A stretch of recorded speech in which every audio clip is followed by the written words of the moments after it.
And yay, you're. What up, Jay? What's good, baby? Fam, what it be like? Man, my bad on a little delay. I know we were trying to get on a little bit earlier. I just literally got home from work and I'm online.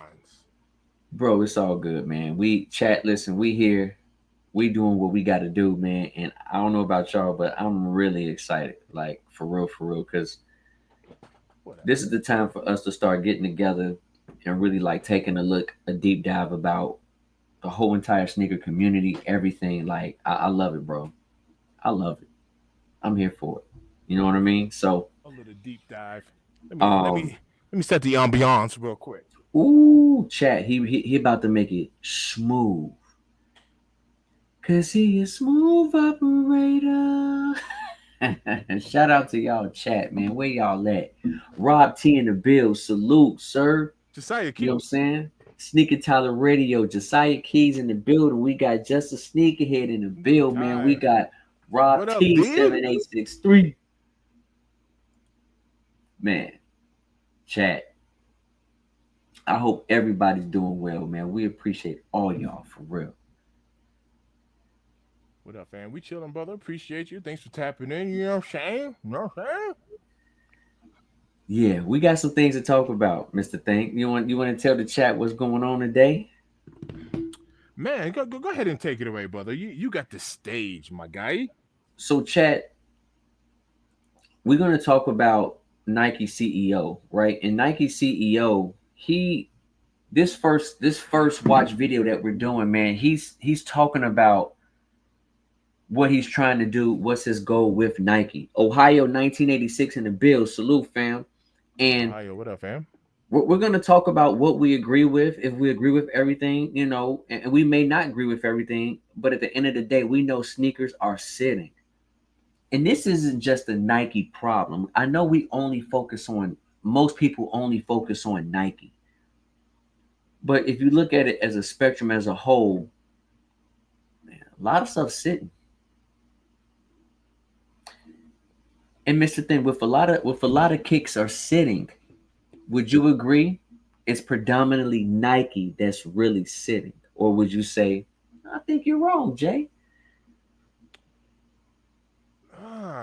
Man, it's hard for me to answer that question because I don't really be tracking other brands. You know what I mean? So I know the Adidas Jellyfish sold out. You know what I mean? But like, I'm pretty sure anything Bad Bunny is probably sold out. And, Joe Fresh Goods. Like the collabs.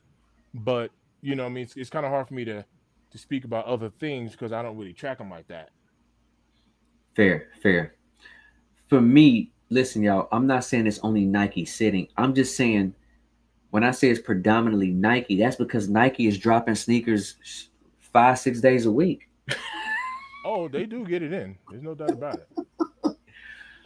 So when I say that, chat, I'm talking about from a whole perspective of like Nike drops a lot. Like I think it's safe to say Nike drops more kicks than any other brand this year. And so when we really see kicks sitting, Nike's are sitting pretty top heavy right now. That's just my opinion. But Right. um, you want to get into it, Mister Think? Yeah, man. Let's go ahead and bring up the screen here. See what you got for the peeps. I'm interested. I have not seen this video yet. All right. Ooh, Egypt. All right. What's going on, my brother? You from Egypt in the Addis Ababa? building. Yeah. You Real quick, from Ababa? Justice Sneakerhead said he got the link for the 17s. He missed the checkout. Can't believe he fumbled the bag. He said, yeah, he got 15 minutes, till the link expires. So, dang, that sucks. Looked like he had an opportunity to cop something and ran out of time. Whoa. Okay, Absolutely. but what I wonder what company? Like what site? You know what I mean? I'm just Yeah, curious, what site? That's wild, bro. I'm sorry to hear that, bro. I know that 17s sucks. is limited, man. Biggs is working okay, he was working out. Check the email 17 minutes late. Wow, bro. Oh, snap. Yeah, that's Bodine. Yeah, that's crazy. That's M17 is crazy. hard, bro. Hard cop. All right, man. Let's get into it, chat. So we're going to talk about Nike CEO Elliot Hill, and he's talking about turnaround will take time. Let's see. How are you gearing up for those moments, like literally and figuratively? We are Yeah, literally and yeah. figuratively. So we launched in, let's take World Cup, which will be next summer here in Mexico, and then of course in Canada. And we've already launched our product to our wholesale and our Nike Direct teams. We had a big celebration down in June around the Club World Cup, and we've got a whole new innovation coming with 3 silos of football boots. New innovation on our football kits. It's an apparel innovation that we'll be able to leverage across multiple different sports. We're looking forward to that. We got sportswear that's coming that will appeal to that cultural consumer. And then, of course, we'll be making a big brand statement around that as well, investing pretty heavily in terms of brand marketing. And we've got some of the great teams coming here, including the United States. Yeah. So, Mr. Think. Yes, sir. Yeah, so Infinite Archives 8, just a sneakerhead. So I put in for him. I haven't received nothing yet, bro. So that means I took an L. But I'm sorry to hear that, bro. Now if you heard him, which I know you did, he said marketing, right? Elliot Hill was talking about Nike marketing, and they're spending a lot of money on that. So what are your thoughts about that? I think it's a wise thing to do. Of course, it's going to cost money, for them to market, but I think it's a wise thing to do. You definitely got to get your name and your brand out there and keep people informed on new products and innovation. So I think marketing is very important. And when you guys think about it, right? Because Purple Haze is, he goes to Canada quite often. Canadians are not really buying. I mean, they're buying Nike, but he'll tell you Asics and New Balance is really what they're on in Canada. And he's talking about expanding their brand, leveraging their brand with football. And I believe when he's talking about football, he's talking about soccer, Soccer, right? of course. He's talking about soccer, right? Because it seems like this interview was taking place in Mexico, Mhm. right? So he's talking about soccer, in which soccer is a growing sport. Um, I think this is a good opportunity because we talk about storytelling, we talk about what happened to marketing, and a lot of it has been lost. Hey, what's going on, Malcolm X, man, from France, man? What's going on, brother? International with it. People tapping in. Yeah. Ronaldo, Oh, Messi. come on, say from. He said, "Get a job, bros." Well, why you watching us, brother? We appreciate you. Hey man, do you know what's so messed up about that comment was that I rushed home from work to get online. You don't work, bro. I know, I ain't got no job, but I'm saying I rushed home from work, got right online to come kick it, just for someone to tell me to go back to work. Man, that's crazy. Wow, diabolical work, bro. It's crazy.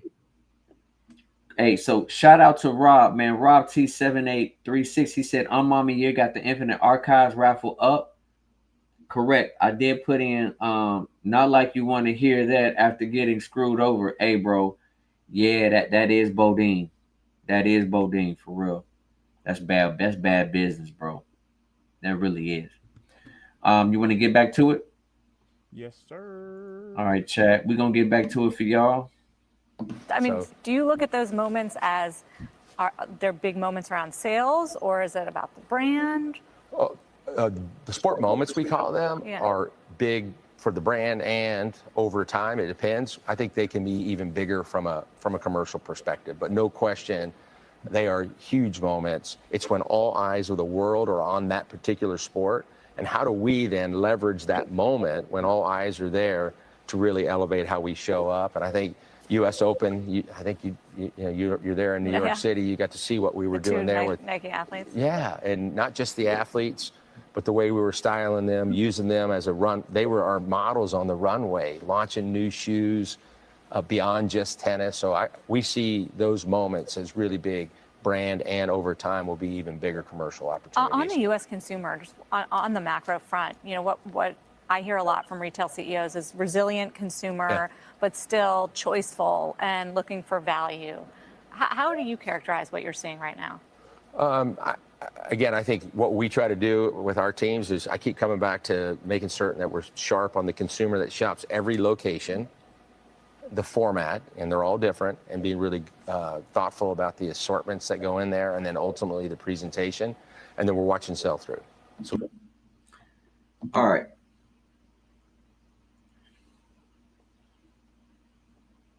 Mr. Thing. What up? So he was talking about consumers, right? You have any thoughts on about that portion right there? Not necessarily. I think he's saying all of the right things in order to answer an interview, to be honest with you. I didn't really have anything that stood out to me. Okay. What up, Ellie? We appreciate you for being here. So I'm going to tell you one thing I see.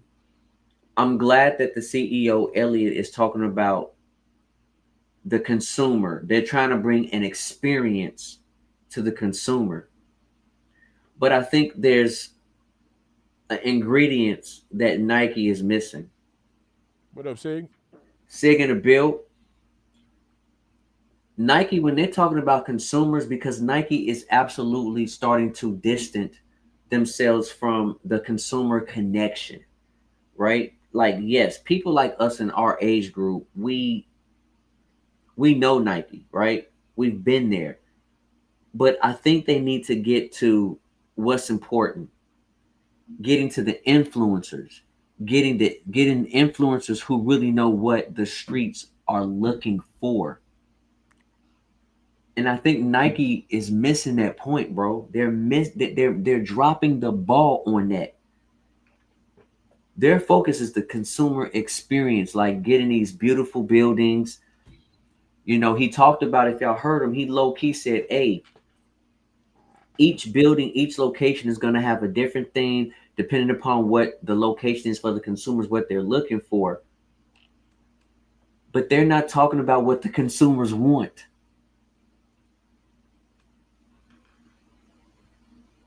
I think they're really missing a key part right here. That ingredient is people like us who are literally normal people who know what regular people are looking for.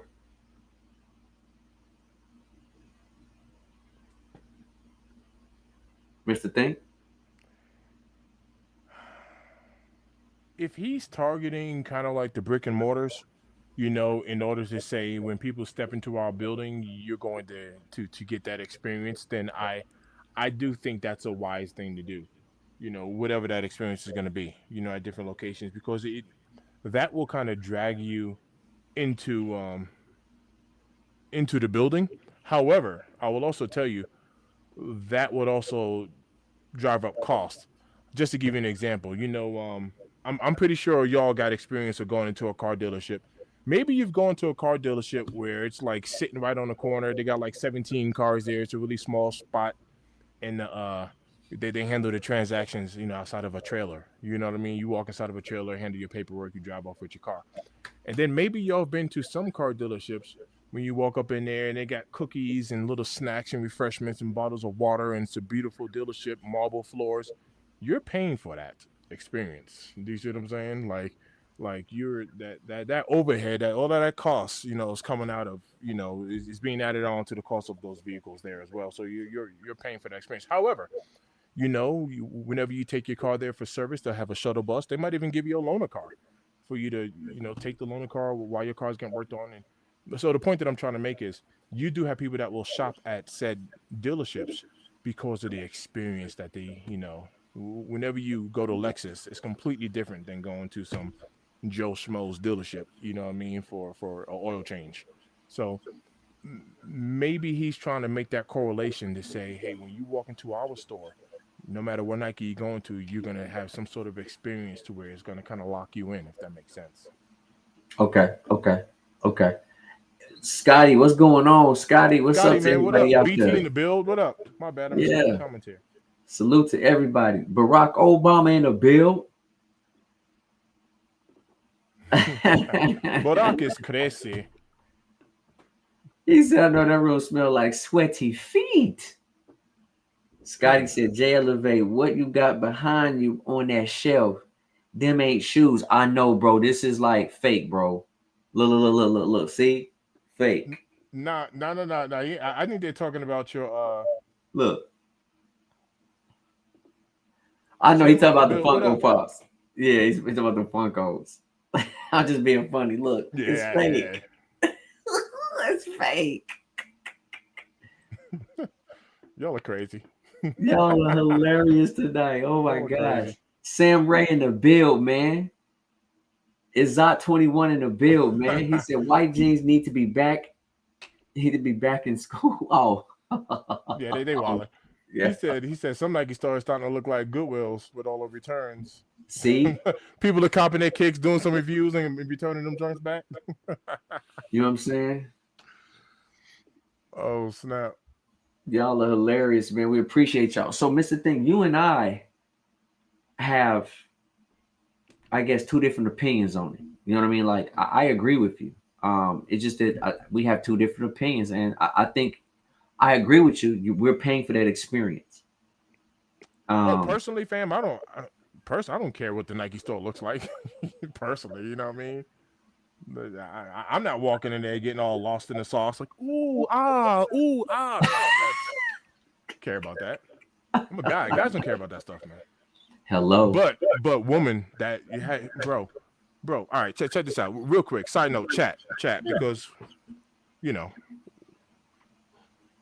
We go, generally speaking, right? A man goes inside of a restaurant, right? Let me tell y'all what I'm looking at. I'm looking at exits. I'm looking at other people. I'm looking at people's waistbands, man, looking for bulges, and they're trying to see who's armed and who's not. Like those are the type of things. I'm looking to sit at places where my back's not too, to like open public areas where people can't walk up on me or all that stuff. That's what I'm looking at. I'm telling you right now, my wife. Oh, look at the candles and the ambiance and the dim lighting and they changed their menus. Man, I don't care about none of that stuff. I'm not saying I don't care, but you know what I'm trying to say. Like a woman get lost in the sauce and all the oohs and the ahs. Like me, I'm over here checking out my environment, making sure things is good so we can sit down and eat. So I'm not saying, like I'm all about Nike having like this beautiful looking dealership so I can walk in there and get the ultimate thrill experience, man. This isn't Disney, man. It's Nike. But for somebody, maybe that does matter. You know what I mean? That's my 2 cents on it. I mean, me personally, bro, I'm always willing to save myself some money, man. As long as the place ain't got no cheap toilet paper, y'all. You understand what I'm saying? You don't want that rough stuff. He said you want that silky smooth. And D, you see D's comment, women buy more shoes. That's the target market, to be honest. You feel me? And so I said, I understand. Like, I'm not saying I don't understand it. Like, I totally understand it. I was just saying it ain't for me. I don't care about that. Right. Matter of fact, man, maybe I'm a little bit different inside of a shoe store, but I'm gonna tell you right now, men, generally speaking, we're kind of like one track, man. We got blinders on. When we go to the store to shop, we go there to get what we want, boom, and we out. Gone.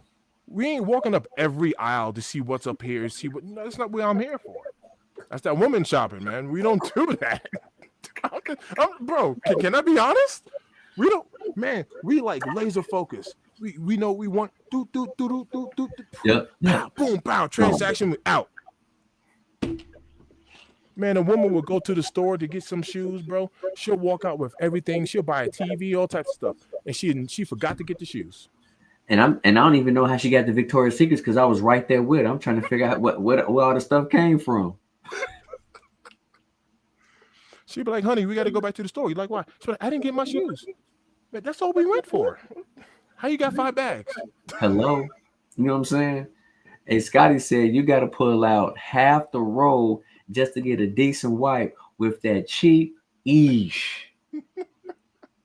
and see, Scotty, that's what I'm saying, bro. I don't want to be wiping and bleeding, bro. Like, listen, I'm just going to keep it a beam. I don't want to wipe and bleed, y'all. You know what I'm saying? Oh snap! So look, Scotty is a rare breed. He said, tell me why I'm a woman who gets irritated going shopping with other women, because Scotty she know exactly what I'm See?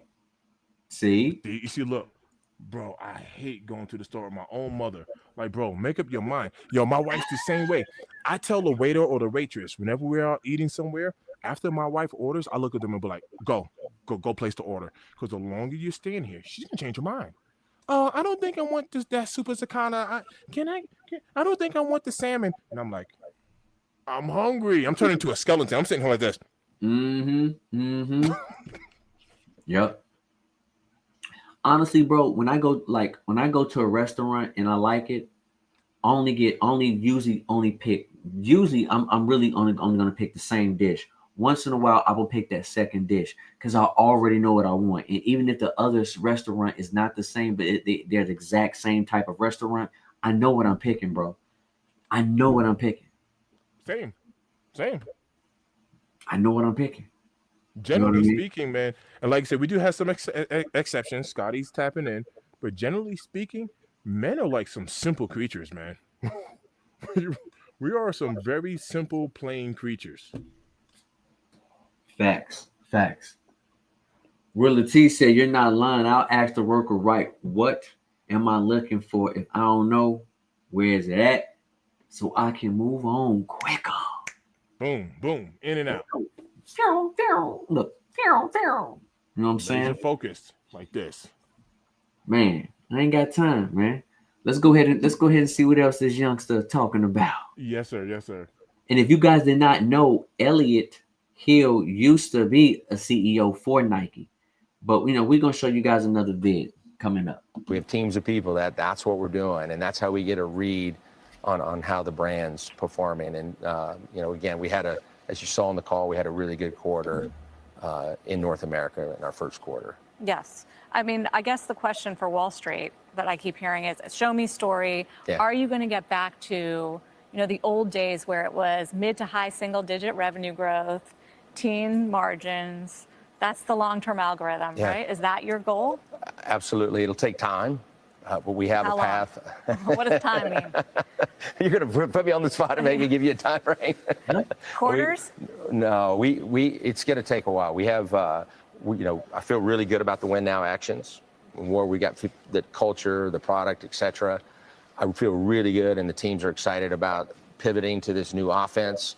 And it's going to take time for us to get the offense accelerated, not only here from a creation perspective, but in the other 190 countries in which we do business. But feel confident in the long-term ability to get back to that sort of mid. What are those are the Wall Street metrics. What are your metrics? What are your barometers for success? Revenue? Trust me, we share the same. We go down the P&L, revenue margin, all the way down to profitability and EPS. That's a big part of what drives this place. But we also, from a brand perspective, take.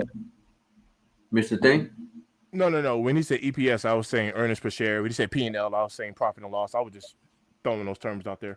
Okay, yeah, just did y'all hear everything that Mr. Thing said, chat? So just giving you what those acronyms stand for. Yep. You know what I mean? Rob T, yes, bro. The Nigel, the Levi's, yep. The Nigel Levi's on Sneakers Out Tomorrow, correct. The Levi's raffles are up, correct. The Air Max 1000 raffle tomorrow too. And what Rob T is talking to you guys about, he's talking about the Grateful Dead Air Max 95s, bro. Yeah. Reselling them joints is crazy high. Mm-hmm. So it's been dead this month, and then all of a sudden now we got an explosion of kicks that people are interested in. So like we said, when it's dead, you better save your money, man, because I'm telling you, Nike is coming for your pockets. Here we go. A lot of pride in how we show up in those sport moments on those athletes, and do we have the most innovative, the most coveted product, how our brand campaigns show up, how we show up down on the ground when an activation like the Super Bowl is going on or World Cup. Those are big moments for us as a brand, and we really celebrate those every single quarter. In fact, we bring them all together in a big quarter end video. It's about 2.5 to 3 minutes, and we celebrate the team's work. So what's going to be your biggest challenge in getting there where you want to? Monday.com, the opposite. I'm going to put this on mute.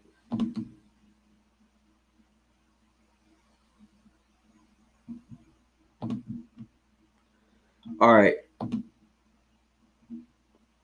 Can you guys hear me? Yes, sir. I can. All right. Yes. So he doesn't have a timeline. Which is smart. But go ahead, Jay. No, I agree with you. He doesn't have a timeline because the tariffs, job situation, rising costs.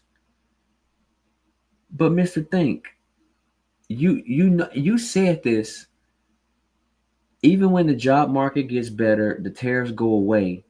Nike will not decrease that increased prices. They will not that we will not go back and see those prices again. I agree.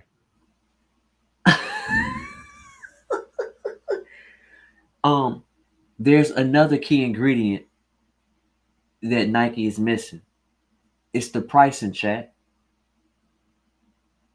It's the pricing. Let me ask you guys this question, right? How many of you guys today put in for 3 raffles today? Or how many of you guys put in for 4 raffles, really, I should say? What if you hit on all 4 raffles? Right. Times have changed so much. And so, chat, what do y'all think about that? Like it's the pricing. So for me, I see 2 major issues that he's not addressing properly. Rob T said, good point, the pricing. Sam Ray GTR said, not for Jordans unless they're going to push the recycled material sneakers. And Sam Ray, that is a very good point. But remember, Nike has pushed recycled materials and they still cost $200. That is true. The Great. What's up, fam? Good evening, sir. Just yeah.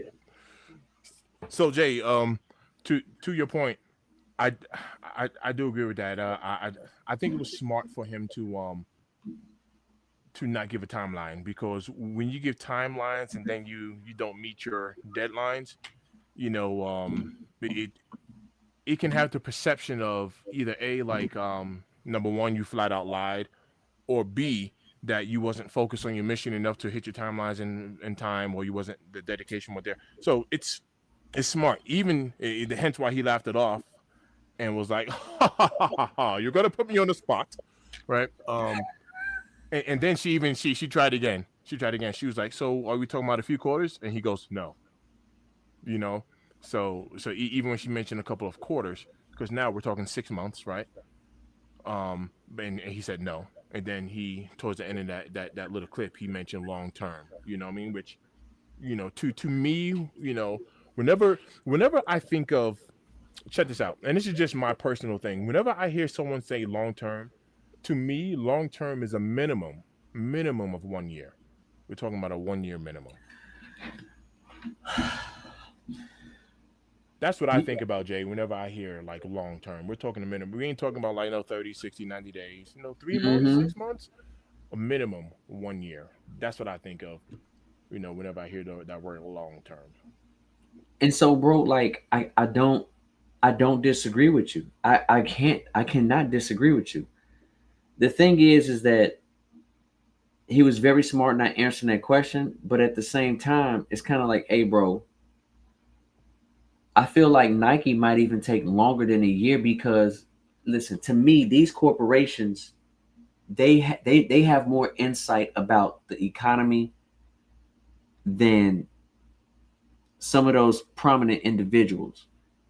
They don't think these guys don't have meetings amongst each others and know what's about to happen. Facts. Don't Chad, don't think it. Nike knew this was coming way before we knew it. And Nike knows what's coming ahead. And we don't really fully know the truth.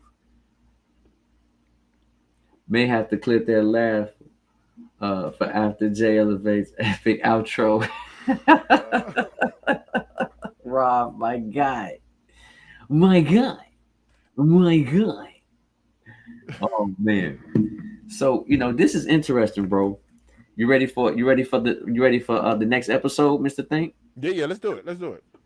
Hey, chat. Before we move on, do y'all have anything to add on top of this? Mm-hmm. You have any feedback on this? If not, we will go ahead and move on. I just want to make sure I'll get to what y'all got to say before we hit this next clip here. Chat, we appreciate y'all, man. Yeah, man. Like, Shout out to everybody who's tapped in. Do us a favor while I'm waiting to see if anything comes in.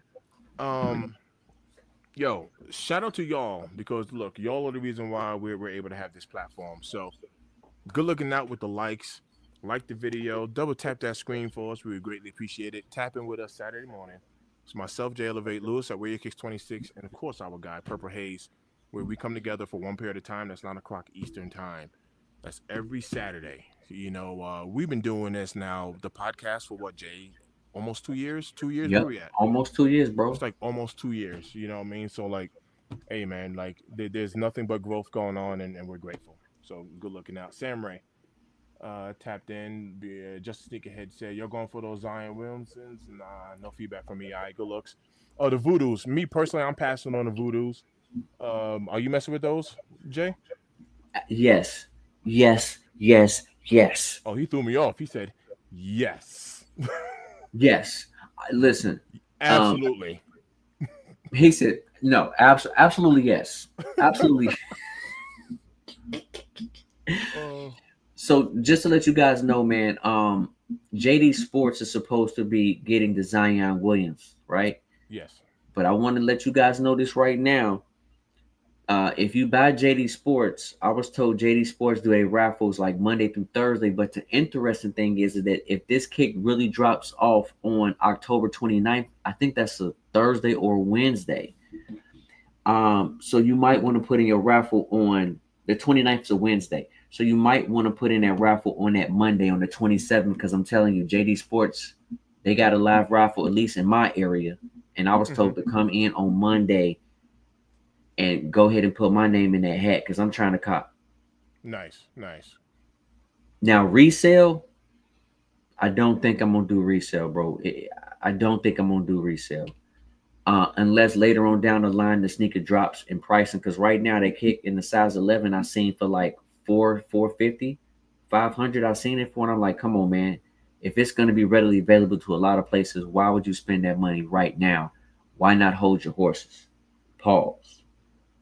Mm-hmm. He said, I'm grabbing on Hibbit, though. Yep, just a sneakerhead. I ain't mad at your family. Yep.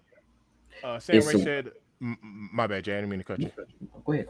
Oh, Sam Ray said, hopefully Nike takes y'all's pointers, especially with Jay's storytelling with sneakers.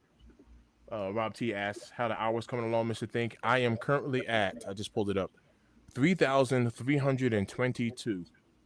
I need like 608 or so, somewhere around there. So yeah, you know, keep in mind the hours kind of fluctuate up and down. Like every day that goes by, I gain and lose, but we're moving uphill for sure.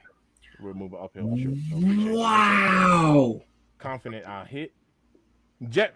My gosh. Hey, Jet. Hey, Jet. You want to know what? I don't even want to kick him. I want to highlight this. Wow. I want to highlight this. So Wow. Jet Films, you know, like it's crazy because like I want you to look at me. Like honestly, that's not even like offensive. I've been getting called that my entire life. But I do like to know like what people are all about, right? This is why I highlighted it. So that everyone can see, like everyone can see what you're about. You know what I mean? But it's not even like offensive. It's really not. I don't even take offense to that. I've been called that my entire life. But you know, so you get like nothing for creativity. Like use your brain and try to come up with something that's actually like insulting. That's not even like insulting to me. You know what's interesting? Jet Films, that acrimonious behavior. You are so stupid. You can't even spell right. Oh my gosh, bud. Same way. You can't even spell right, bro. Man, I've been, come on, like 45 years I've been hearing that. Shocker. Everybody, give a standing ovation for Jet Films. Give a standing ovation for him. It ain't never gonna change. It ain't. Hold on. Wow. It ain't never gonna change. Welcome to America. That's all that is. Yeah, I mean, and guess what, bud? It's all good. All right. You are a true keyboard warrior. like you're very strong standing behind that laptop. You keep standing strong behind that laptop, buddy. Yeah. Ha ha ha. You're freaking hilarious. All right, you got your 5 minutes. Yep. So, I listen, guys. I know this is crazy. That's good. That's good. I want everybody to see what that person is about. That's good. Yeah, I'm really impressed. You ready? And I bet you, yes, I'm ready. And I bet you, here goes the crazy. You want to hear some truth? You want to hear some truth? If you're still here, I bet you they got black friends that they love. I bet you they do. But it's easy. It is so easy to get on this internet and do that. It's so easy to do. Yeah. So easy to do. Wow.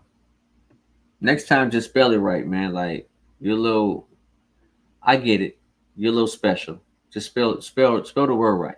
Okay. Trig. This is what you walked into. It's on the screen. It's on the screen. That's what you walked into. Oh yeah, of course they got black people in their family because their women are flocking to them. All right, Jay, I'm good. I'm good. Because their ladies want that dark meat. That's why you're right. They got black people in their family.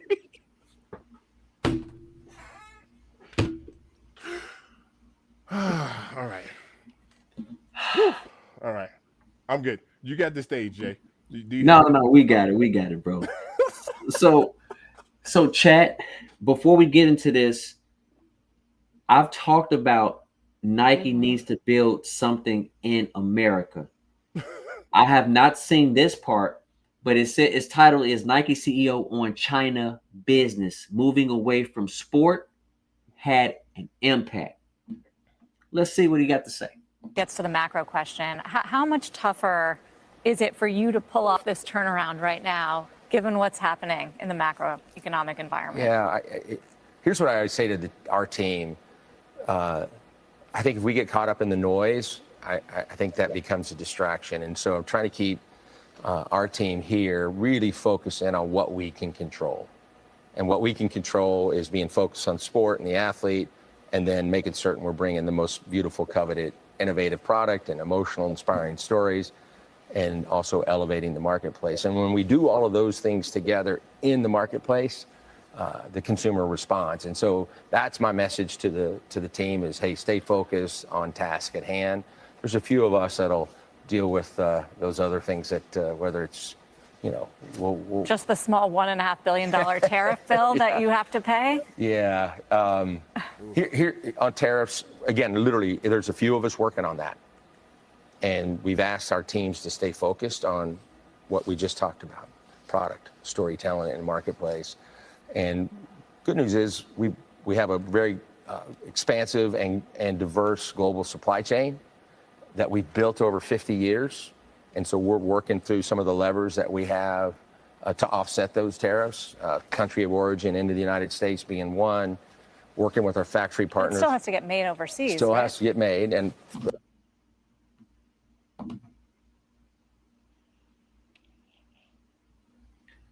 Chat. Y'all just heard that? Y'all just heard that, chat. He literally was saying, hey, man, we got a certain amount of people who's focusing on the tariffs. $1.5 billion of tariff costs. But then he also goes to say, hey, we're talking about with our other 190 countries, our other partners, moving things around, maybe some things in the U.S. And the last thing was said that it still has to get made overseas. Here's another key ingredient that Nike is missing, because a lot of people will say, Jay, well, if it was made here in America, it's going to cost more. I agree with you. And the only reason why I agree with that concept is because of what Nike is willing to charge because of what people have to get paid per hour here. But I don't think prices have to go up. I'm not saying things can't come from overseas, and we should be able to listen. If New Balance is a smaller company and New Balance does not make all of their kits in America, but all of the ones that are made in America, it says made in USA. How is it possible that New Balance can make a kit in the United States? We know the materials are coming from overseas, different locations, but it's made here, a smaller company. How is it possible that Nike can't do the same thing? And New Balance is charging the same exact price for the ones that are made overseas. I ain't buying it. That's one key ingredient that's missing. If we know it's hard to find jobs over here, and Nike creates all of the silhouettes in Beaverton, Oregon, all of them are created in Oregon, there's no way in hell Nike cannot physically make a shoe here. Just a sneakerhead, you're facts, bro. You're preaching facts, fam. You're preaching, bro. Mr. Think, I'm sorry. No. You good. You good. I'm literally listening to what you're saying because from a business standpoint behind it, if you're going to, I'm just talking about as a business in general. I don't even have to pick on Nike with this one. In business in general, if you're going to say we are reducing our staff here, right? So we're doing layoffs, terminations, whatever you want to call it, in order to seek a cheaper labor. A good sales pitch behind that will be you as the consumer, you get to take part of us, um, taking advantage of cheaper labor. But that's not what happens. We lose our jobs, saying we lose our jobs here in the States, and then, even though they're saving money by going wherever they're going to, um, prices still increase. So it's not beneficial for the consumer, and that's a part that I think Nike really do need to focus on. How can it be beneficial for the consumer as well? Because obviously you have investors you have to please. Everybody got a job to do, which I totally understand that as well. But it's let me talk about Tesla real quick. Have you noticed that y'all don't ever see like an ad on TV about Tesla? Like, have you noticed that? Like, there's never an ad on TV about Tesla, right? Because they don't they don't advertise. And you have some people, some stock analysts that say that Tesla really need to start pushing their products a little bit more, to let the world know like their capabilities of their full self-driving robo taxis and things that they're working on right now, humanoid robot and all types of stuff. So people are saying like Tesla need to start setting some money aside to start marketing and advertising. But because Tesla do not market and advertise, um, this is how they're able to sell their cars a little bit cheaper. Because you pretty much pull out your phone and you can order a Tesla over your phone, like how you order a pizza, right? I mean, they literally want to make the experience just that simple. So it cuts the consumer some breaks, So once again, now I'm going to talk bad about the whole experience Nike store deal. Like, imagine how much money that's costing in order to modify your locations and modify your brick and mortars. What I mean, to give like the consumer this wonderful experience. Versus having like a basic doggone store with some mannequins that's advertising your clothing and shoes and be like, hey, welcome in. We don't have the fanciest. Watch this. We don't have the fanciest showroom, but we have good quality materials in our products. We have good quality control, QC. That's what we do have. We probably don't got all the glitter and the flashing lights and the 120-inch screen showing someone running, but you, we care about you. I like it, bro. Yeah. Eh, Listen, man, like it it's wild. It's wild to me. And Just a Sneakerhead, he said, yo, New Balance ain't making as many shoes. And guess what, Just a Sneakerhead? And Nike is making too many shoes, fam. Let's be honest, Nike is just making an abundance. They're making too many shoes. I'll give you a prime example, right? A lot of people in the sneaker community laugh at me when I say I like Reebok. I want Reebok to come back, right? I like the Angel Reese kicks. And y'all remember it's on the live and it's like, yeah, Jay, well, Reebok is in Walmart. But why is the entire sneaker community going crazy over the Reebok what? PlayStation collab that's dropping. But I thought people didn't like Reebok. What Reebok is doing, they're not overly saturating the market. They're giving you a 5 banger, and now everybody wants it. But nobody likes Reebok. So you see how when I talked about in the past how Nike should start making less pairs of kicks, and I said not everything needs to be exclusive, but they need to lower their stock and have a little bit more exclusivity with their shoes, because now that's going to create a psychological marketing factor. Damn, I need this kick because everybody ain't going to have it. That's just part of marketing, bro. And we know Nike definitely creates stylish kicks. We know that. This ain't new. Rob T said, whole bunch of China exclusive incoming, and USA might not be getting most of the stock anymore on some of these drops. Facts. Facts, Rob T. Because we letting a lot of stuff sit here because guess what? People are tired of the oversaturation and the prices. Johnny said, Kamala the president. Then they would have to worry. Jay is definitely right. New Balance is going to snatch Nike audience.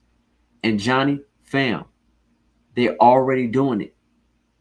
Even though we don't hear nothing about ASICS Too Tough. Listen, the younger generation, they rocking ASICS, bro. They rocking it. Desmond said, who are you telling? I'm trying to find a new job right now at this moment. It's the hardest thing to do. And Desmond is talking about, when I refer to there's bullcrap, that Nike cannot at least build some of their sneakers here in the USA. That's bullcrap. And Jay, just to interject really fast, Please. I think this whole tariff situation, what it's, I don't know. This is my 2 cents. This whole tariff situation should give you the incentive. If you manufacture anything, like if you manufacture literally anything, it should give you the incentive to make it like homemade, to make it USA made. I mean, that's what it should really give you the incentive to do. You know, but then again, I have a very good friend who works for Comcast, and Comcast has been doing a bunch of layoffs. You know, outsourcing to India in particular, because he told me that for every one of American salary, they can literally hire four people to cover one salary here. So we're talking like 1 for 4, which is crazy. Because number one, like no disrespect, but we already know what type of performance that they have over there. That's number one. So even if they were slacking, you still got 4 people that's hired to do one person's job, so they can definitely get the job done. And that goes out to everybody who works in the corporate world who think that you're just so special and that you can't be replaced. You can. That's Yeah. ain't nobody safe out here in the streets. That's all I'm trying to say. I ain't knocking on nobody. I'm just saying ain't nobody safe. Facts. Ain't nobody safe. Myself included. And I'm self-employed. Ain't nobody safe out here in these streets. Facts. Ain't nobody safe. You preaching, bro. The Great said it's not impossible. They don't want to. They say we lazy. They don't show up to work and are slow when it comes to manufacturing product. Yeah, that's the narrative. Yo, can I share a quick story with y'all? And this story is old, but Preach. I've been out of the corporate world for quite some time, so y'all tap in and let me know. Back in New York, before I moved out here to Colorado, right? I've had a lot of jobs, man. I used to work at this place called LHFI. That stands for Levitt's Home Furnishing Incorporated. So it was like Siemens and Levitt's Furniture. It was a big furniture store back in the day. I worked customer service and all that good stuff. I was a trainer there, a supervisor, all that good stuff. And I've noticed now I'm talking about like the management team plus like the employees, whatever. Because that's another bull crap thing they do in the corporate world. They always try to create this us versus them. no matter where you at, military, police department, no matter where you at, they always create this us versus them. You don't fraternize with other people and all this other. Anyway, anyway, I've noticed that the smokers, the cigarette smokers, take like 4 times more the amount of breaks than us non-cigarette smokers. I've noticed this so much to the point to where I had one of my friends give me a Newport. I don't smoke. Cigarette smoke has never been my thing.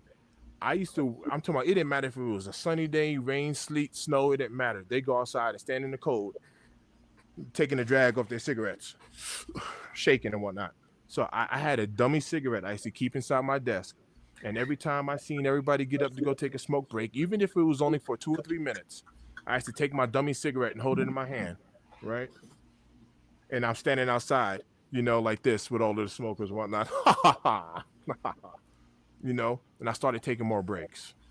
Now, someone might say, well, it's not a big deal. It's 2 or 3 minutes. That's cool. Do that 10 times, and 3 minutes is a half an hour.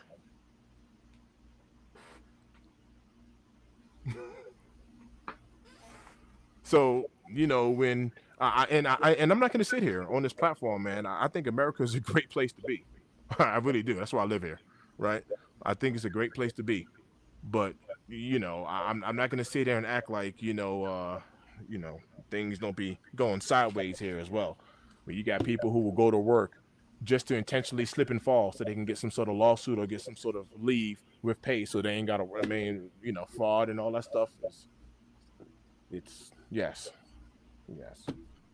So I get it. I get it, man. Some might say Americans are lazy.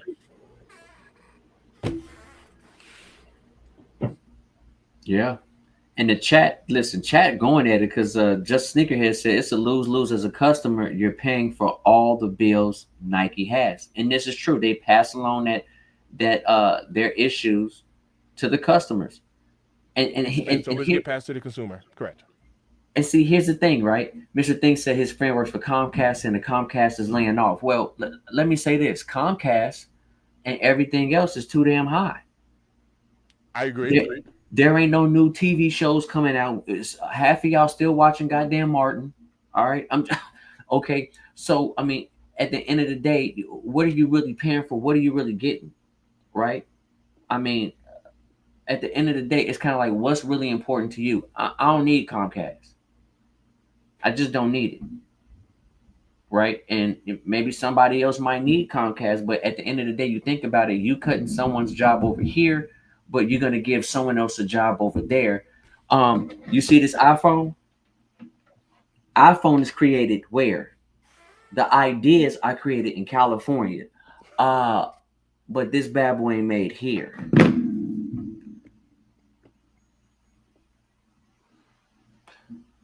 Message.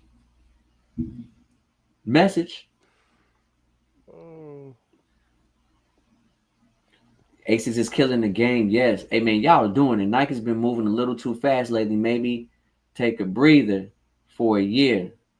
Let us catch up. Yes, sir. Is Nike USA company or is it a China company? Hey, at this point, just a sneaker here, it might be 50-50, fam. It's probably 50-50 situation, Super fresh. What up, fam? Yeah, Rule. I didn't win the 17s today, bro. I didn't win. I didn't get an email. We got one person in the chat who almost won, but some sugar booger happened. Right. You know what I mean? Like, Ohio says corporations' profit margins are probably so high that the tariffs are worth it instead of building in the States, right? See,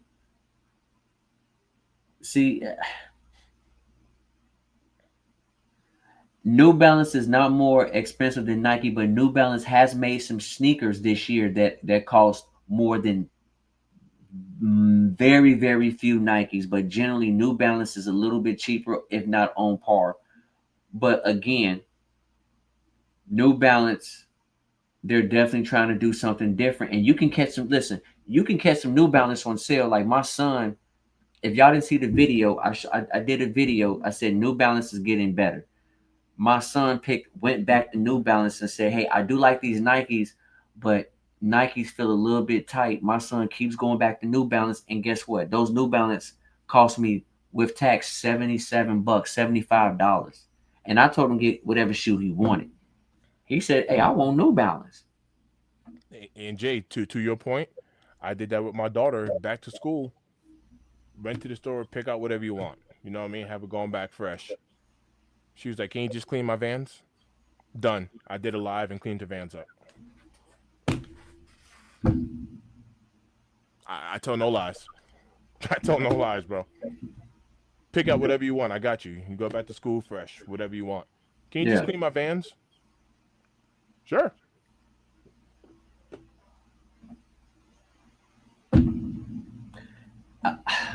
You know, I mean, come on. Johnny said, "Do you think that they should make the collabs more limited or more available? Because people seem to want collabs more. I just want availability to some shoes I didn't get." Okay, like the Ferraris.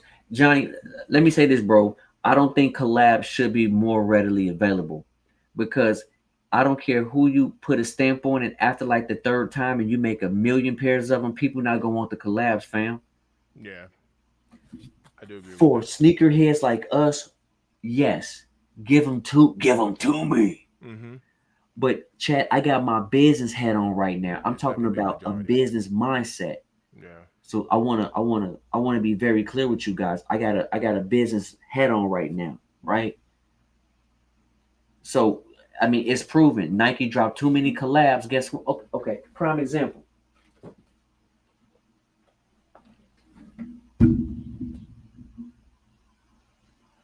Here's a prime example of a collab. When this first dropped, man, people was going crazy over them, and they kept doing Jumpman Jacks. People was like, "Man, I don't want them things. Yeah, they said they're good. I don't want them." And let me submit this to y'all, because I watched this. I'm not necessarily saying, because I mentioned this earlier, so I'm not necessarily saying this would work. But imagine as a CEO, if a CEO came out and said, "Well, yes, because of tariffs, we had to adjust our pricing a little bit, and I know that's tough on the consumer, and because I do know that it's tough, hey, let me ask you, have you noticed the QC being a whole lot better on our products? Have you noticed that we've really been taking the time to give you like premium materials? I know you've noticed this, and I'm just saying, I'm not saying that it would necessarily work, but if we can nod our heads and be like, as a consumer, and be like, well, I ain't gonna lie, we QC's been on point. I ain't gonna lie, materials have been on point. I ain't gonna lie, and have you noticed that we've been throwing in an extra pair of shoelaces on a lot of these sneakers, and whatever it might be, and because as a consumer, you don't want to feel like you're being taken advantage of, because once again, kind of like the corporate world is, somebody comes up with the bright idea. I'm gonna talk about one of my favorite places, seafood. It's called Papa Do's. But somebody's come up with the bright idea to say, "Hey, we have an 11-ounce steak for $25, right? Or 11-ounce piece of salmon for $25, right?"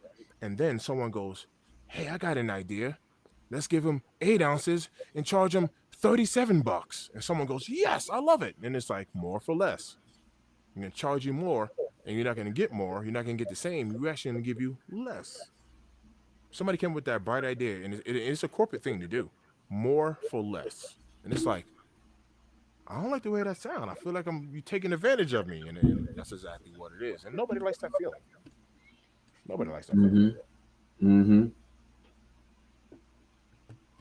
You know what? So, Johnny, you know what? Mr. Think said it perfectly, right? I read your comment as well. I'm reading everybody's comment. We're both reading everybody's comments. Trust me. The reason why the Awake Fives are where they're at is because nobody really knows the true stock numbers on those pinks. We really don't know the facts, right, on those pinks. But a lot of people went crazy for the undefeateds, right? A lot of people went crazy for this kick right here, the undefeated fours. As much as people love the undefeated four, saying, "Is this the sneaker of the year?" The Awake Fives are reselling for more. Why? Less pairs are made. I feel safe to say that. And I definitely know for a fact quality is way better on the Awakes than the Undefeateds. And I'm even talking about quality control. And I'm talking about material build. So to your point, those are the differences. When you have a kick that's less pairs made but better quality, resale is going to be higher generally. Right. And I don't know about Jay, but I'm telling y'all, I got number one at 7,000, so I'm good. I'm good on my Pink Awakes. You know what I'm saying? I got a numbered pair. You got one of 7,000, bro. Hey, number one.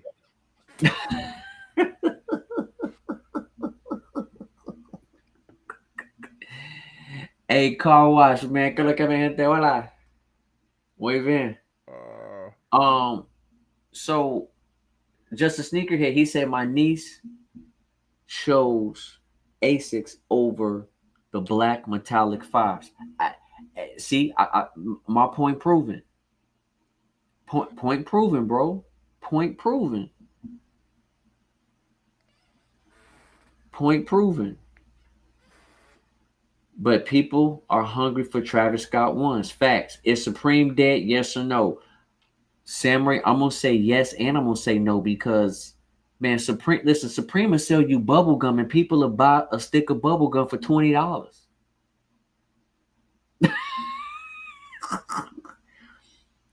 They sell all kind of stuff. Hey Sig, yes, bro. Listen, we just talked about yes, bro. I'm going for the Reebok PlayStation because I like Reebok and I still got my PlayStation even though I haven't played it in a long time. Shrinkflation, yes. BT, facts. Shrinkflation, everything is shrinking. Brick by bricks. Soul Review Kick said 150%. Johnny said facts. Oh my gosh, BT, 8,348 out of 7,000. Yes, sir. You know what I'm saying? Yeah, man. It's that's crazy. He said, "Quick, happy man." Yours might be from Sniper Kicks. Oh my god.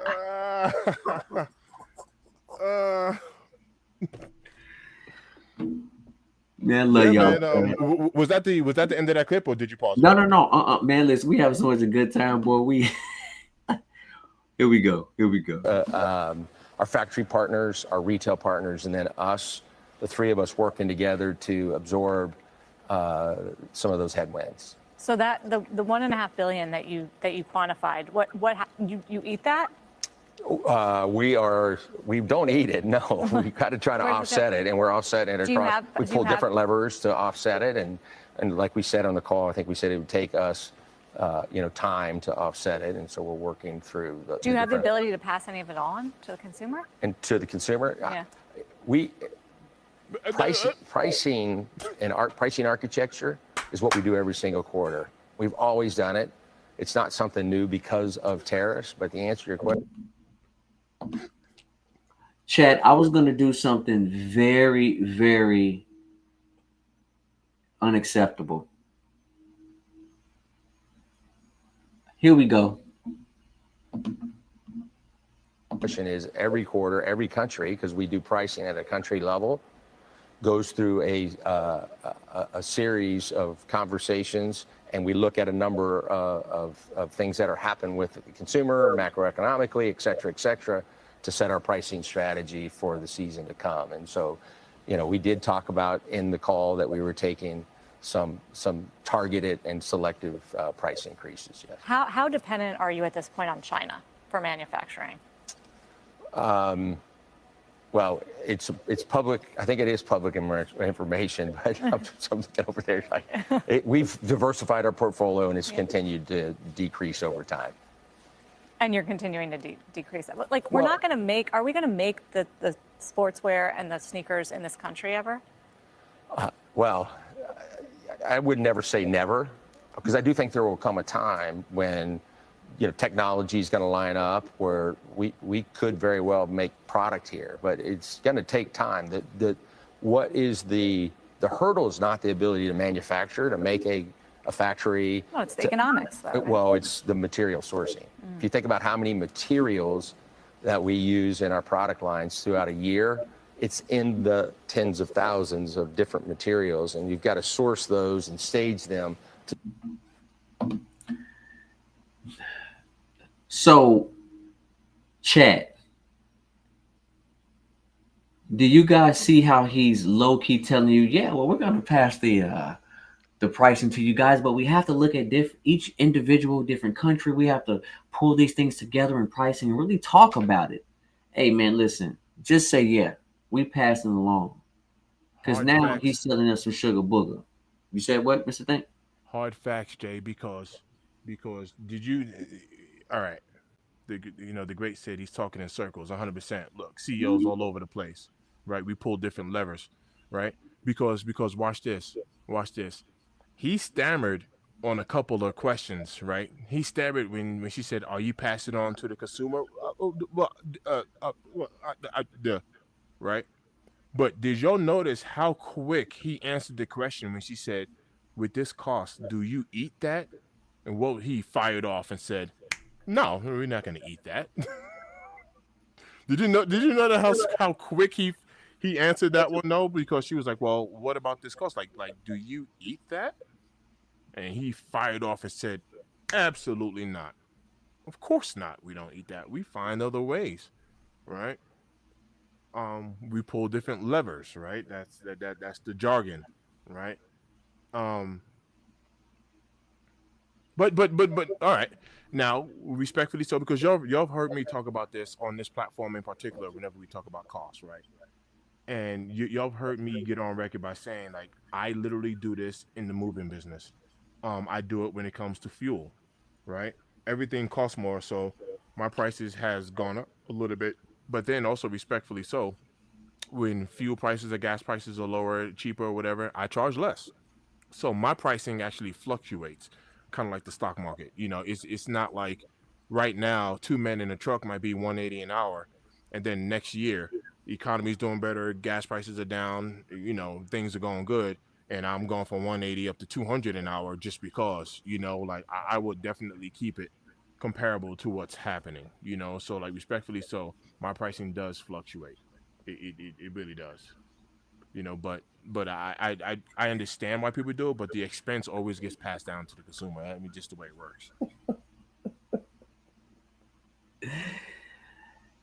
Chat, y'all saw my face. It's crazy. He's talking about technology when the technology comes. I'm not gonna say it's gonna happen, but we're partnering, we're moving away from China, US, but he's talking about AI technology creating these products. Now listen, I don't care. You can have AI create all these damn products, but if ain't nobody got no money, nobody's gonna buy your product. So you're going to price yourself out of work. Right? I don't care if there's 10,000 of materials that you guys got to buy from overseas. So what? I get it. You still can create the shoe here. You can still manufacture things here and get materials from here or other places. So what? You know what I'm saying? What up, True? Yeah, not What Jay. up, True? Jay, you're absolutely right, and that was kind of one of the reasons why I was kind of pitching the idea. Like I said, it's not like I would like it, right? Because I don't want to hear, unless whatever, unless you deserve to lose your job. I don't ever want to hear somebody, losing their job, because work is just getting outsourced cheaper. So I'm not saying like whatever. Well, I guess what I'm trying to say is it will be a little bit different if there was some sort of benefit. Let me pull up right here. BT said it. Most of these companies also don't fluctuate; they just keep going up. So watch this. Once again, I'm talking about as a CEO, right? If a CEO came out and said something like this, well, is it true that you laid off 750 employees from here or whatever? Yes, we actually did. We actually did have to let go some employees in order to keep our numbers and balance our books correctly, outsourcing work to other countries. And with that being said, that's the reason why our prices have been able to come down just a little bit as well. So the moment you let the consumer know that there was some sort of benefit to you from us doing this, obviously is for our investors and this, that, and the third, but also the consumers actually do get to benefit from that. Have you noticed that the Air Jordan went from $180 back down to 175? Or 170? Have you noticed that prices haven't come down on our footwear or whatever? But my whole point is, I'm not saying people will still like the fact that, well, yeah, fire more people. I'm not necessarily saying it that way, but the question is, how does the consumer benefit from this? How does the consumer benefit from this? I understand about the experience he's talking about or giving us in the stores. That's great. How does the consumer benefit from this? If you're gonna pass the cost on to it, you should make it somewhat beneficial for the consumer. You know, I'm going off topic. This is the reason why part of the have and part of the have-nots. I'm just gonna keep it a bean with you guys. And do you guys know what I mean by part of the have and have-nots? So the part of the haves are the ones who have the money. Part of the have-nots are the ones who don't have the money, don't have the power, don't have the influence to create change. But we do have the influence to create change because we don't have to buy anything. We don't have to do anything. So it's crazy, chat, right? It's crazy because part of the reason is like at the end of the day, I think as consumers, what consumers are doing right now is probably what consumers should be doing when things get better. Take your money, invest it, put it up for retirement, and save it. And even if the economy is booming, yes, when we talk about economy, when money circulates, that means the economy is doing better. When money does not circulate, which means people are holding on to their dollars, that's bad for the economy. But once Nike comprehends the fact of stop dropping 30 freaking shoes every week, and I said it, I really think Nike should just go in and do 2 drops a month, maybe 3. And I also said they should do blind drops. Hey, Nike, pay me. Because now there's an opportunity for kicks not to sit as long. And also that means they're making their profit opposed to reduced prices. And listen, better quality for the same exact pricing, we know they can do it. So to say they can't build a factory here and have a small amount of workers building kicks here, I don't believe it. I just don't believe it. It's all about contracts. It's all about negotiations. Call it what it is. Shoes made here will be way more expensive. Wages to employees are significantly higher here, and companies will want to keep that same profit margins. BT, you right. I would just say that's why I say a small amount, because New Balance is doing it and they keeping their prices the same. 305 is and BT I agree. I Yeah. agree with that. I wholeheartedly agree with that. 305 says somebody has to take an L. It's us or them. I agree. Mandy Pandy, what up? You changed your name. Mandy Pandy in the build. What up? And Mandy Pandy. BT, correct. Yes, I do agree with that. I do agree with that. That is like honestly, that's a tough one because it's true. Because It it's is. true. It is. It's true, Jay. We can sit here and be like, build Nike factories in America, and Nike goes, say less. I got you. Then Air Jordan 1s cost $200. So this is where we get listen, both of y'all saying is facts. I have no argument. But when we talk about the demand and supply curve, when you talk about demand and supply, if you stop making an abundance of something and you make less of it, where you get that perfect medium, it can be done. That supply and demand curve, when it comes to macro and microeconomics, that supply and demand curve, that supply and demand curve is so critical when it comes to macro and macroeconomics. But what you gentlemen is saying, I agree with y'all 1,000%, bro. BT said, look at Levi's. The jeans they make in the USA are way more expensive, but we still get good pricing on those Levi's. But I get it. No argument. It just depends on how many workers you're talking about hiring and how many products you're producing. And Nike right now is making too many kicks. So when we talk about that demand and supply curve, the supply is high, but the demand is low. As an OG, we won't get caught up in the hype. We have so many pairs of shoes, we set for life. And that's facts, 305. Facts. That's facts. If that happens, I'm going to get a job for Nike and get a swoosh account. Yo, Sig, I went to the outlet the other day and I was like, are you hiring like super part-time, like 1 day a week part-time? There was like only for seasonal because we were about to hit our peak season, and I was like, yeah, bro. Listen, I wouldn't mind. I wouldn't mind getting a hookup on some stuff. I'll go work the holiday season.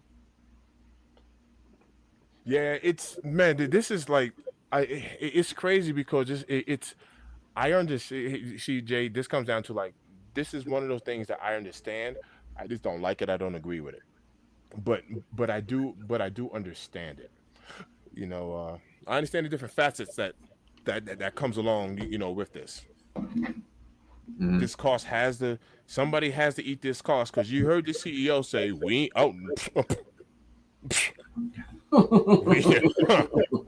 we don't eat this. We pull different levers.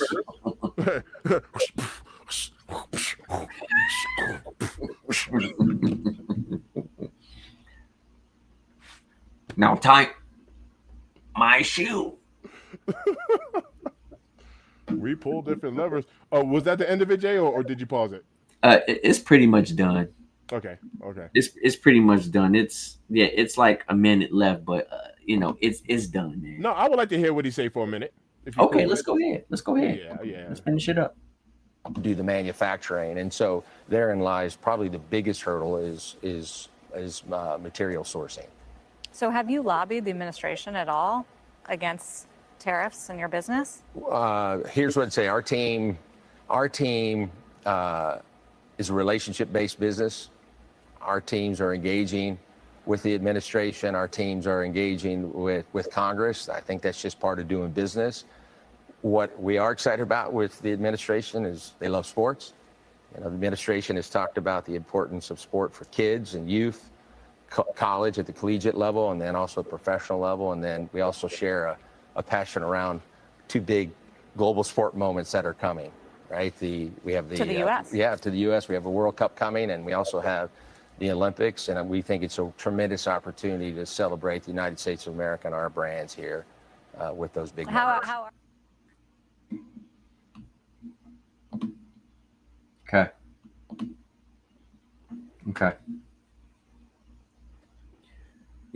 I agree, bro. With big events coming here, I'm excited for that. That will definitely generate tourism. It'll definitely generate money circulating to help out the economy. And I think that's amazing. I do. I think that's good. chat, like we just, we just all having a discussion, man, and definitely, like, you guys are like amazing, right? I definitely, both of us love hearing you guys' point of views. Um, and I love hearing Mr. Think, say, hey Jay, well, I think this, and I'm like, hey, there's always different perspectives and ways that we look at things, and I love it. I love this discussion right here.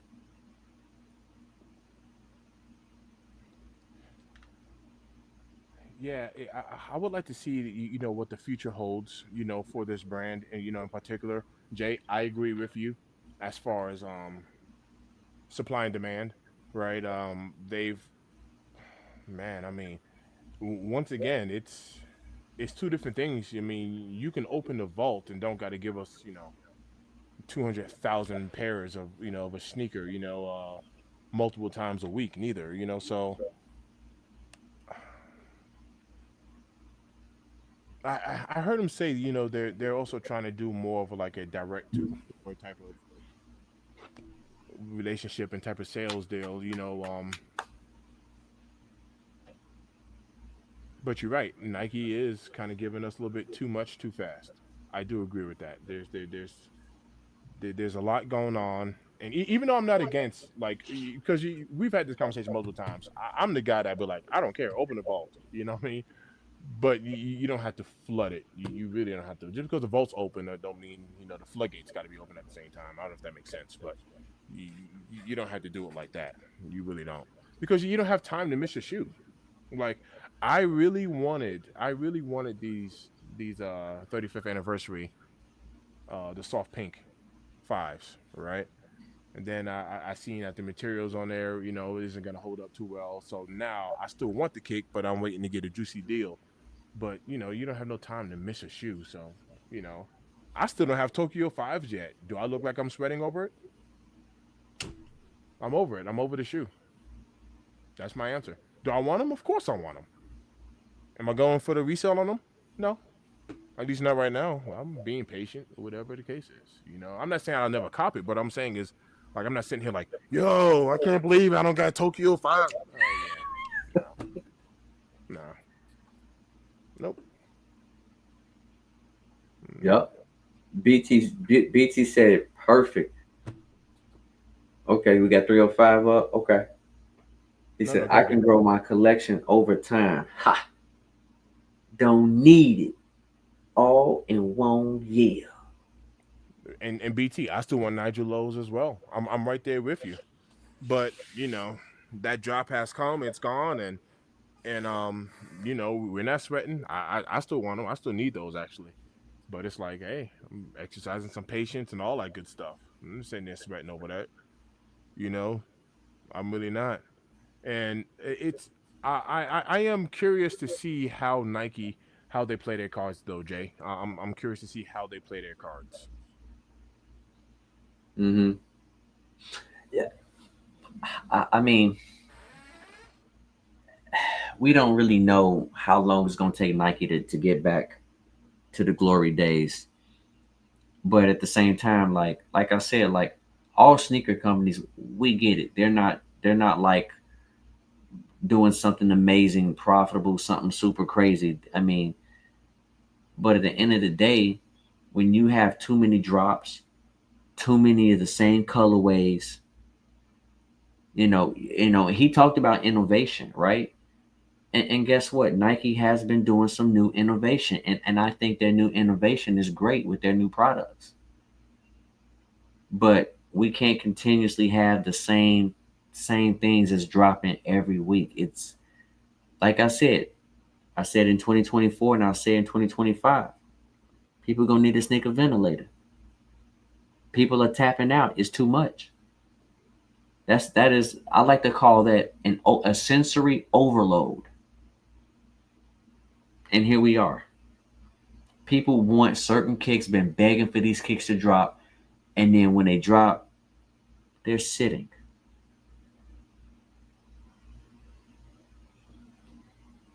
Right? I'm just saying. I mean, in theory, we've talked about this, Jay. Um, on average, right? on average, with the exclusion of a Jordan 1 because we're, $180 and the low. What is a Jordan 1 low selling for? About 160, 150, 160, 150, 160, depending upon whose what it low is, it is. right? So with the exclusion of those two kicks, I think the Jordan 1 is the cheapest silhouette, right? Out of Jordan brand, Generally speaking. So like the Jordan 1 low. yeah, so the Jordan 1, right? But so outside of the Jordan 1, like the Jordan 3, they don't retail for 180. The Jordan 4 don't retail for 180. Jordan 5s aren't retailing for 180. No, Um, not even the 39s. the 39's not retailing for, the 40's not The retailing for 40s, 180. 205 for the 40's, 40s. the Jordan 11's don't retail for 180. So on average, I guess the point that I'm trying to make is on average we're talking 200 plus, right? For retail, we're talking this is copping retail, 200 plus. With taxes, you might be 230, 240. So if you take that 240, let's say you picked up two silhouettes, you picked up two shoes in 500, a month, right? 500. We're at $500. That's a car note, bro, for somebody. That's a car note, bro. That's groceries, bro. That's groceries. That's a piece of some good rent for somebody. Like straight up, like that's how long are people supposed to maintain that? Now I'm not saying it's impossible, right? Everyone's finances is different, but I'm just trying to make a point of saying like, man, that $500, for buying two pairs of shoes a month, man, that can be a car note for somebody. And I'm gonna tell you right now, man, a vehicle might be a little bit more important than trying to cop the latest and greatest shoe every doggone month. So I am curious to see how Nike plays their cards. We're gonna be patient and see, but if they keep increasing prices and giving us crappy product,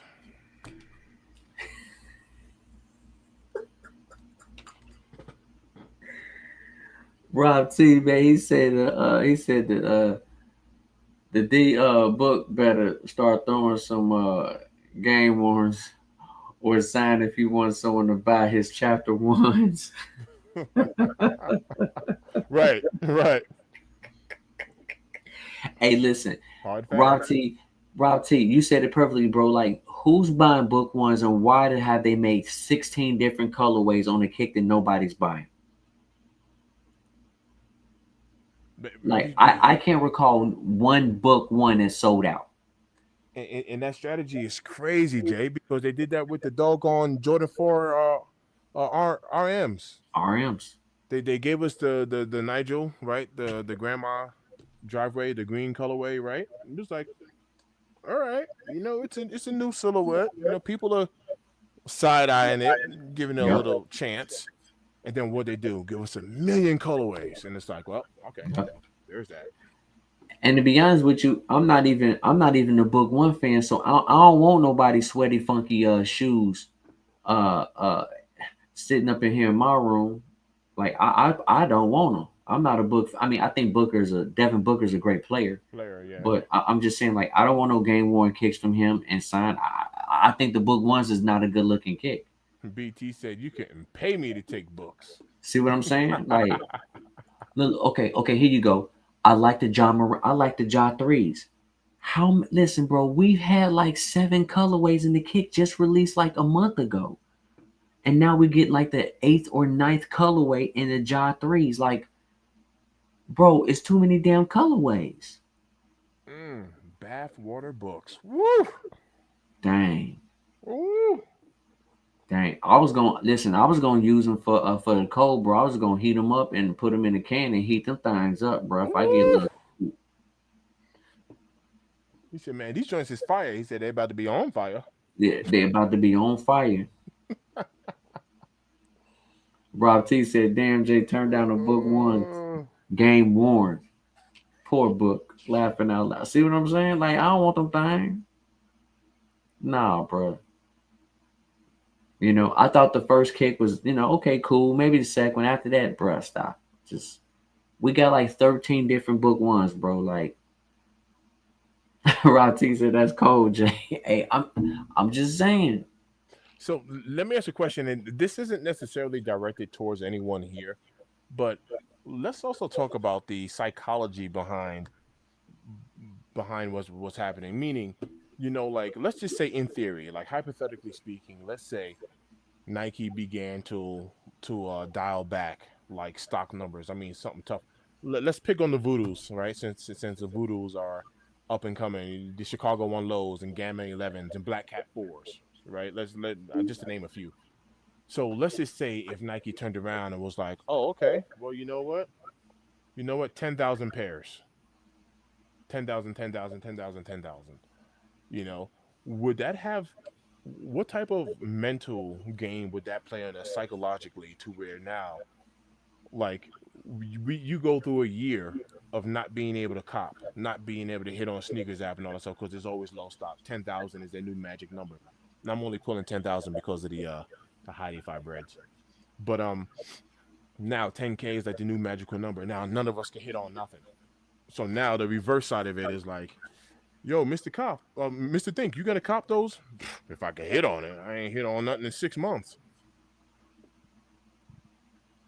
Do you think that that would have like some sort of like reverse effect on it's like, hey, Nike making too many pairs. Now they're not making enough. So here's the thing. And I get your point. I'm not saying everything got to be super, super limited, right? But the stock numbers have to come down. And to your point, bro, nobody will ever be 100% happy. But if Nike created the fact to say, okay, we're now only going to make, listen, no, we don't care what kick it is. It'll be between 10,000 and 100,000 pairs. The hype will come back. And whenever people do hit on the kick, they'll appreciate it a lot more. And then what will that create? That'll create the demand like everybody, because now everybody doesn't want to look like everybody else. Most people want things that people can't have. They want to stick out. They want to stand out. And Nike is not standing out. Nike is like, here you guys go. Part of the thing is they're trying to kill the resale market. Correct. They're trying to kill the resale market. This is nothing new. And with them killing the resale market, it's killing their business. This is not Elliot's fault because Elliot adopted some bull crap. He adopted some bull crap. How do you get out of it? Innovation. Better pricing. Lower stock. That's fair. That's a fair take, Jay. I mean, like, who don't like a savings? Let's just be honest. Even when you go to the grocery store and you're like, oh, this is 10 cents off. You want that 10 cents. And if you grab 10 items that got 10 cents off, man, you just saved $1. So I mean, yeah, you're right. You're absolutely right. The problem is I do not like I will be shocked if Nike was to turn around and was to lower prices. I'll be shocked. Mm-hmm. Yeah. Shocked. I'd do a no hand backflip if they did. Bro, these jokers are so slick. These jokers are so slick. You can go into an outlet and something is sitting. This shoe is sitting. This shoe is available. You can go to an outlet and it's still sitting for retail at an outlet, bro. And once again, well, like I said, we know better, so they can't catch us with that. But I'm just using this as an example. Imagine that grandma, grandpa, or whoever, aunt, uncle, who who is someone's birthday, and they're like, yeah, I'll go to the store and get you some shoes. Oh, is this the one you want? And they go ahead and buy it, and they get it from an outlet, thinking that it has to be cheaper. I got it from an outlet. They had the shoe at an outlet. This is the best place to get it.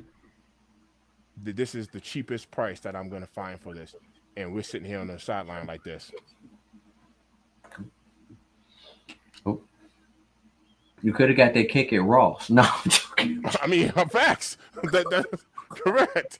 You know what I mean? But so somebody who gets online and say, "Oh wow, they have this shoe here. Let me go ahead and get it. This has to be the best deal available. I mean, it's at an outlet." And it's like, man, that's still retail, bro.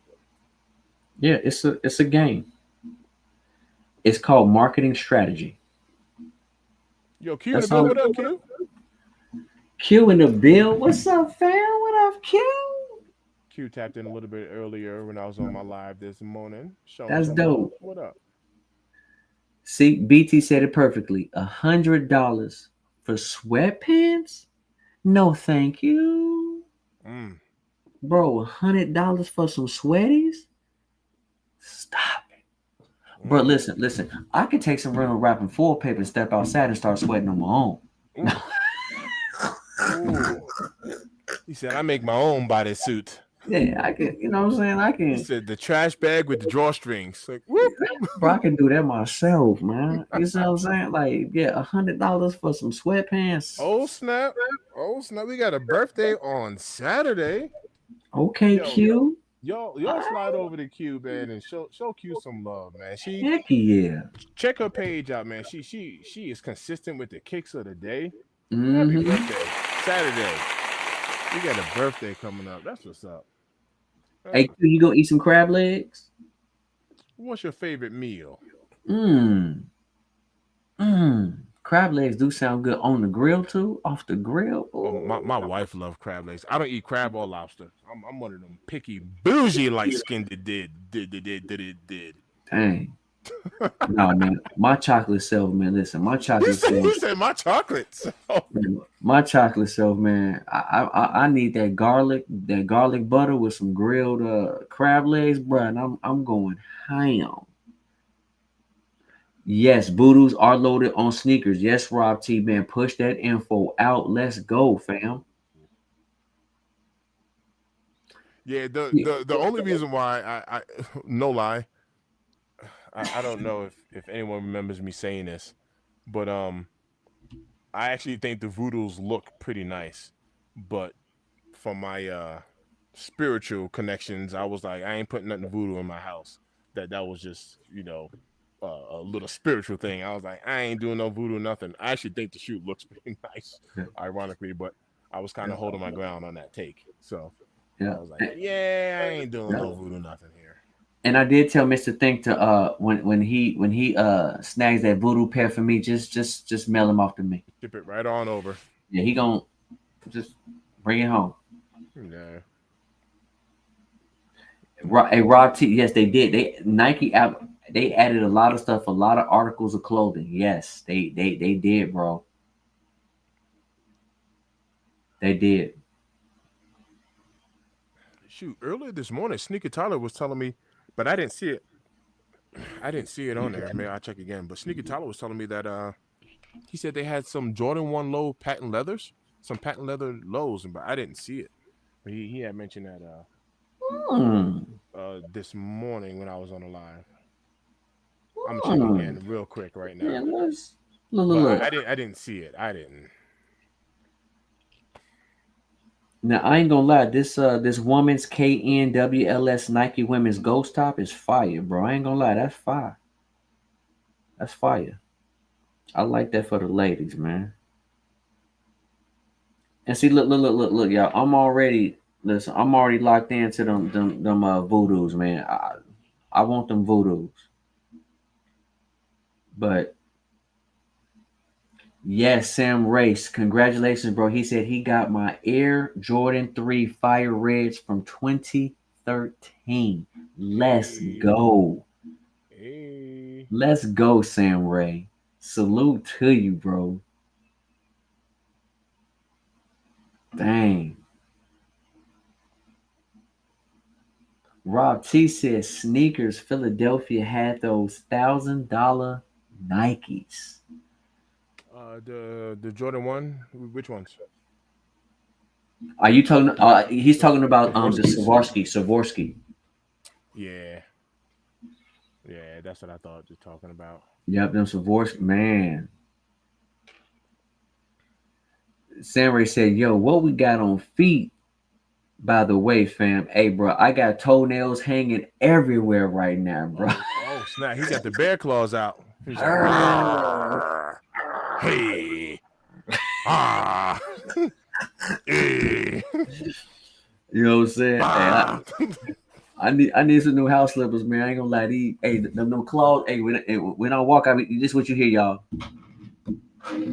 He said you hear the pterodactyls from Jurassic Park.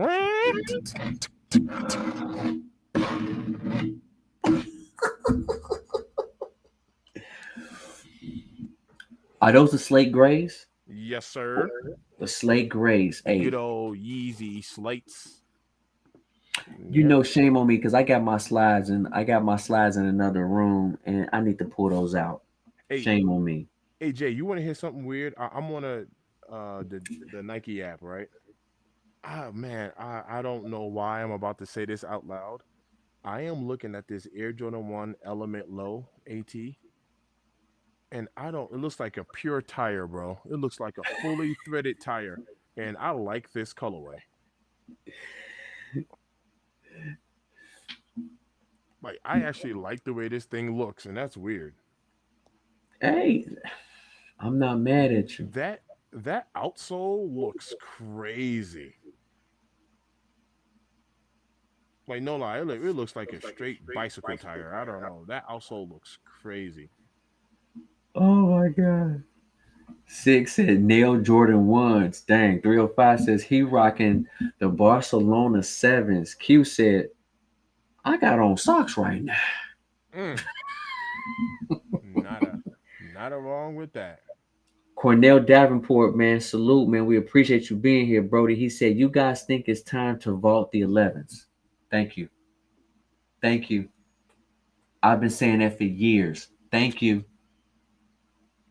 Jay, all right, Jay has been saying it. My true answer is no, but I'd be okay if they gave us 111 a year. I'd be okay with that. Just give us a holiday 11 and just stop. I would be okay with that. If you was to vault it, you vaulted. I mean, it wouldn't hurt me any. But if you gave us just one, ooh, You got the Cooper Java toes out. ooh, ooh, Oh, ooh. God. Call those the cornbreads. Dang. Hey, okay. Mr. Thing. Hot water cornbread or regular cornbread? Oh no, I'm gonna go regular cornbread. All right. I'm gonna go regular cornbread. I'm a cornbread guy. I'm not a cornbread connoisseur. I'm a cornbread connoisseur. Mmm. Oh, nosy air. Connoisseur. Mmm. Let me pull these joints up real quick. Man. Rob T said, I'm watching the show in my pink awakes. Oh, okay. And only my pink awakes. I may have said too much.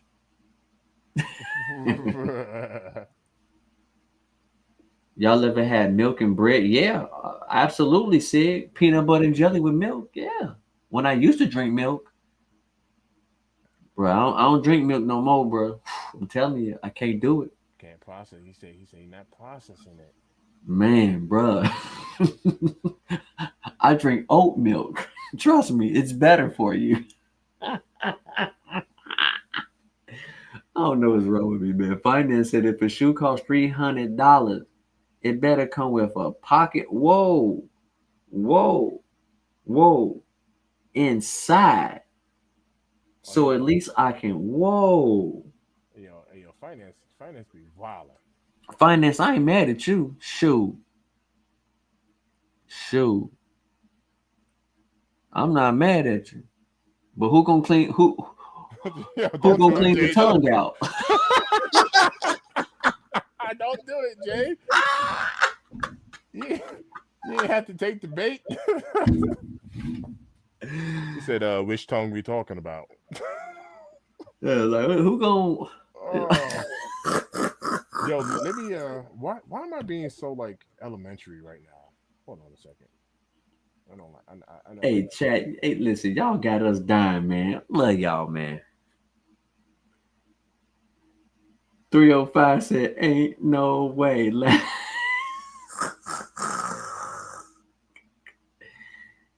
Hey, finance said he needed on the portable side. 305. Q said, "I had Oreos and almond milk today, and it was so good. It's been a minute since I had Oreos. I ain't mad at you, Q. Yeah, I ain't mad at you neither. It's been a minute since I had junk food. Period. I cut all that out.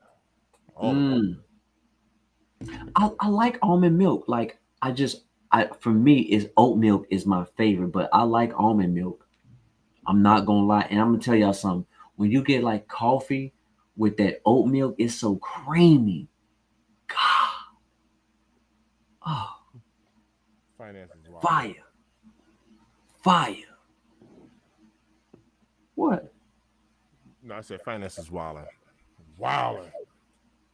I know, man. All right, shout out to Rob T. Shout out to my brother Rob T. What up? What up? What Salute, up? salute. Yeah, I like the way those green joints look. I think that's a nice look for the ladies. I think they're gonna sit. Mm-hmm. Those what they call them gorge greens or something like that. Oh, what's the name of them joints? See, Sig says he do oat milk in his coffee, and Q said I can't do milk. Yeah, I can't do milk. Q, I I'm can do telling you, now. boy. I can do milk. Mm-mm. You won't like it, but I can do it. Give me some milk in 15 minutes. I'll be playing the trumpet. I can do milk. That ain't nothing. Yeah, Q, definitely try oat milk. Like I don't know if you drink coffee, but try that oat milk like in your coffee. You're gonna taste a difference. Okay, so you don't Okay. drink coffee, You so don't drink yeah, coffee? just buy some oat milk and a small amount. I'm telling you, is really good. Or pea milk. If you ever had pea milk, especially chocolate pea milk, is really good. It comes in a glass bottle. Chocolate pea milk is so good. Rob T said he get that lactose free milk. Mm-hmm. I dig it. I digs. Any adult drinking whole milk blowing up the toilet. Finance, I grew up as a kid. I only liked the red cap. And y'all know that's whole milk. Listen, 2% milk, that skim milk. No. I won't drink it. It better be whole milk. Now, that milk don't sit well with me, my guy. He said, "I want the cow." All right, so they're calling those women's Jordan 1, the green joints. Those are called the Pale Ivory Fur Coconut Milk Pro Green. That's a long title, bro. Yeah, that's how many different colors they got up on there. Yep. Yeah, pea milk Q. I'm telling you, they got chocolate pea milk. I'm telling you, fire, fire. Another good milk too is Rice Dream. If you guys don't know, you can go to the store and find Rice Dream, and it just comes in a box. It don't even. It's not even refrigerated. You got to refrigerate it when you open it. But Rice Dream, I've been drinking Rice Dream for about 20 years. Rice Dream is really good too. You drink it right outside the box. I'm telling you. Walk out the store, crack it open, whoop, fire. Rob T, I haven't heard anything yet on those Caitlin Clark Kobe sixes yet. And then Jalen Brunson, Statue of Liberty, no word on them yet, fam. As soon as I get that word on them joints, hey, y'all know I'm gonna tell y'all. Because I want all of us to win, bro. Yeah, I can't wait for them joints to come out. Nike making some different moves right now. Things got slow on Kobe's first half of the year was crazy. Yeah, facts.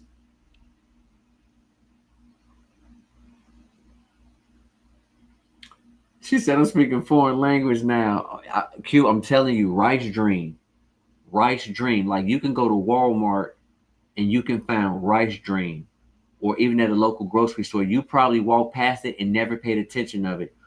Or you can like do a Google search. Rice Dream. It comes in a regular rectangular box. It's blue, and then it has like it looked like a sky, and I'm telling you, it says Rice Dream. Fire. It's fire. Mm, mm, mm. Yep, BT. Those Kobe Air Forces. Yep, I didn't get them. Shame on me. Shame on me, BT. Those Air Forces. I wish I grabbed them, but hey, it's all good. I can't get everything. I just can't. That is true. I can't. I just cannot. I cannot get everything. Well, all right, Yo. fam. How you looking, Jay? Because I know you got work in the morning. I do, man. But It hey, is I just 11. was rocking with y'all, man. It is 11:30 for you. Look, it's only Yeah. 9:30 over here, man. I Yeah, ain't gonna hold man. y'all. I'm probably gonna go live later. I ain't mad at you. Yeah, I gotta brush my choppers. Ooh, bust You them know what I'm choppers. Well, shoot, man. Good looking out. Tomorrow's Thursday. I bowl league on Thursday, so there's a big chance that I probably won't get on. At least before then, maybe later, but I doubt I'll be able to get on here before then. And I got a job tomorrow in the morning as well. So, man, let me go ahead and close up with the people real quick, and then I'll let you take it over. Shout out to everybody who tapped in today. Look, I appreciate y'all as usual, man. Shout out to everybody who tapped in. I appreciate the feedback. I appreciate the support, the viewership, the laughs, all of that. You know what I mean? Because y'all are just that awesome. Even the hater that came in here with the racial slurs. Look, somebody loves you. All right. So let me just leave it right there. Jay, it's all you. Chat. I love y'all, man. And without y'all, this is not possible. You guys just don't know how much you guys mean to us. Like, I love getting on here and y'all shooting the breeze, laughing at me. I'm laughing at y'all. This is what it's all about, man. For everybody out there, man, listen, man. Ghost Watchers, sub up to my brother, Mr. Think. And if you want to, I'm your boy J Elevate. Like, share, subscribe for that real sneaker content. Oh, you know the mob.